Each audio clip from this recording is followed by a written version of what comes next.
कारण मागचं पुसलं म्हणजे पुढचं लिहायला सोपं जातं. अशा न्यायानं त्यानं अयोध्येकडे कूच केली आणि अयोध्येच्या जवळ तो येतोय हे कळल्यानंतर अयोध्येच्या त्या काळच्या राजांनी आपल्या 1,00,000 सैन्यांशी त्याच्याबरोबर भयंकर युद्ध केलं. काही महिने ते युद्ध चाललं. पण दुर्दैव असं आहे की त्या 5,00,000 सैन्यापुढे त्यांचा निभाव लागला नाही आणि ते 1,00,000 सैन्य आणि स्वतः तो राजा हे सगळे मारले गेले. राम मंदिरासाठीचं पहिलं बलिदान तिथून सुरू होतं. 1,00,000 लोक.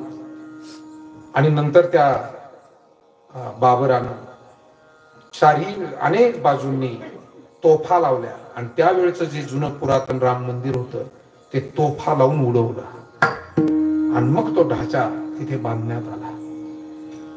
त्याला 500 वर्ष, कारण ही गोष्ट 1500व्या शतकातली, 500 वर्षापेक्षा अधिकचा काळ. आणि अशा त्या काळामध्ये ते घडल्यानंतर अनेकांनी पुन्हा तिथे ताबा घेण्याचा प्रयत्न केला. अनेक राजांनी त्यासाठी युद्ध केली, त्यांची बलिदानं झाली. इतिहास असं सांगतो भोवतालच्या ग्रामीण लोकांनी सुद्धा एक युद्ध एकत्र येऊन केलं. त्याच्यात 70,000 लोक होते, पण तेही अयशस्वी झाले.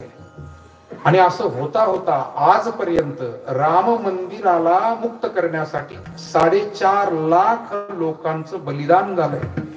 तेवढ्या लोकांनी आपल्या प्राणाची आहुती दिली आणि उरलेल्या आणखी लाखो लोकांनी त्याच्यासाठी प्रयत्न केले. आणि ते 500-550 वर्षाचे सगळे प्रयत्न सर्वांच्या त्या योगदानामुळे आज फलद्रूप झाले. आणि भगवान प्रभू रामचंद्रांची मूर्ती अगदी परवाच्याला 22 तारखेला भगवान त्या जागेमध्ये विराजमान होत आहे. तेवढा आनंदाचा क्षण, मोठा आनंदाचा क्षण भारतीयांसाठी. जगभरात जिथे कुठे भारतातले लोक आहेत तेही इतके आनंदी आहेत.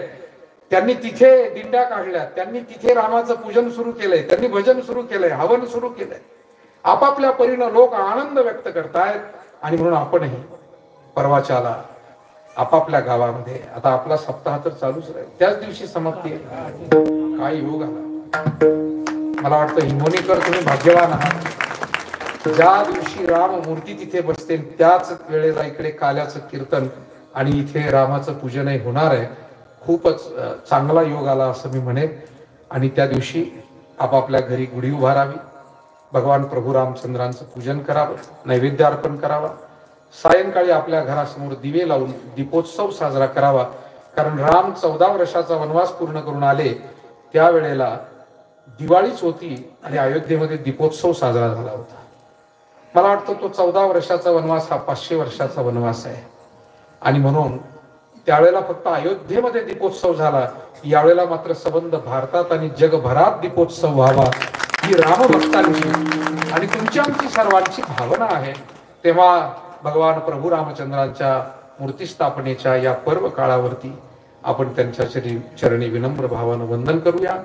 मर्यादा पुरुषोत्तम भगवान प्रभू रामचंद्रांचे आशीर्वाद सदैव आपणा सर्वांना लाभावेत अशी या निमित्तानं प्रार्थना करतो. आणि आपल्या अंतःकरणामध्ये अशीची पूजा उपासना आपण सुरू ठेवावी.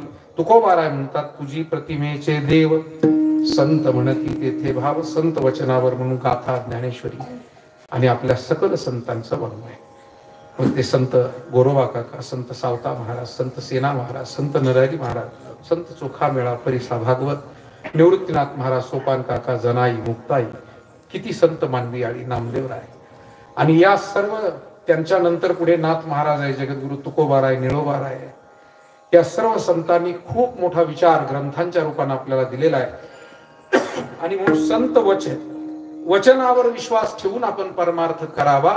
संत म्हणती तेथे भाव, विधी निषेध नेणती, एक निष्ठा धरोणी चित्ती. महाराज म्हणतात असे जे भक्त आहेत त्यांना शास्त्र फार कळत नाही, पण ज्याच्या अंतःकरणात भाव आहे ना तो निष्ठेनं सेवा करत राहतो आणि ती निष्ठाच त्याला परमपदापर्यंत आणि समाधानापर्यंत घेऊन जाते.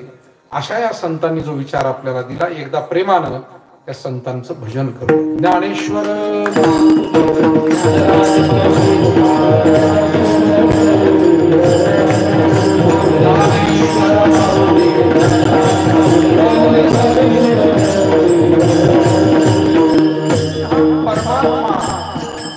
त्या भक्तांच्या भावनेप्रमाणे ते ते म्हणतील तसं होय भक्ती केला तैसा आणि पूर्वी धरावी ते इच्छा.